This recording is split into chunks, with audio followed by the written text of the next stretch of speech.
Hey everybody, today we're just going to be talking real quick about the bare minimum essential tools that you'll need if you want to start electrician classes, or if you just are learning on your own. You can get away, I think, with most basic stuff with just these tools.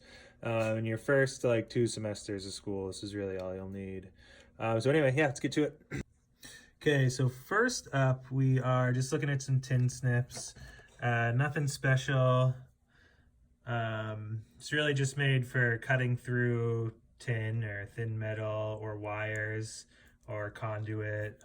You can get, much more heavy duty ones than this, but you probably won't need anything too crazy. You won't even really use these this much, but they're nice to have.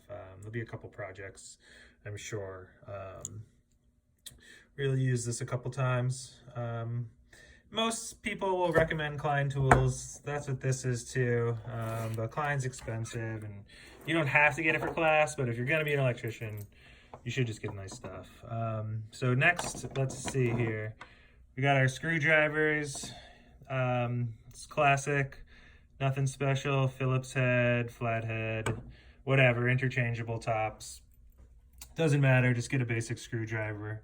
And second, which is a little different, most people may not have heard of this, is a jeweler's screwdriver. It's really just made for those little teeny tiny screws you can see on watches and stuff. This one also has an interchangeable head here. Sorry, you can't see right now. Yeah, there we go. But it's pretty darn small, as you can see. You can twist the back of this one, which is nice, kind of like, yeah, there you can see. Anyway, it just makes it easier to twist it and have something to hold on to.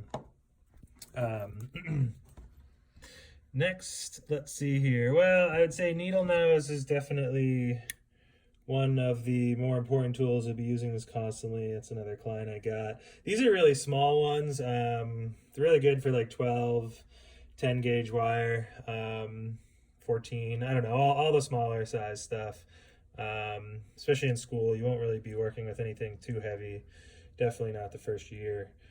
So these will definitely get you through. Needlenose pliers. These guys are the Linemans. This is a cheap brand. I don't have Klein for these guys, but I got the job done. For school, at least. I'll probably upgrade soon to something better. But anyway, this is more for bending like larger conduit, and cutting, anything that's kind of big and diesel. So it's similar to Needlenose, just way more heavy duty, and you can use this to like hold a bunch of wires together while you strip them. And yeah, that brings us to the wire strippers. These are Klein. They're pretty nice. And it has the strip gauges. See how it says stranded there, and then you have your sizes. And it's just telling you that the back, how to explain it, that the back is stranded. Well, when you get a pair, you'll see, because one side is for stranded and one side is for solid, and they are different sizes, ever so slightly, because you don't want to nick the copper when you're stripping the insulation off of it. But yeah, you'll definitely need these for sure. You'll use those a lot. And lastly, the most expensive thing is your volt ohm meter. This is kind of an expensive one. It's just the one that was recommended to me. It is really nice. It's kind of expensive. I think it's like new, like 160 cheapest to like 200. Definitely don't spend more than that. But you can get cheaper ones and analog ones and stuff if you're strapped for cash. I won't really go into how that works at all yet. I'll do a separate video on that, but also comes with the leads here.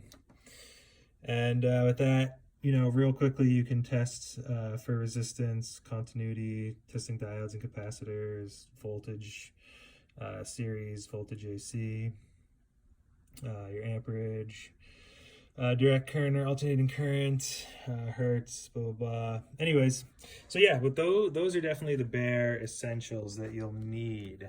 But I wouldn't recommend really buying anything else unless your teacher recommends it or you need it for a class or something. But anyways, yeah, have a good one, and that's it.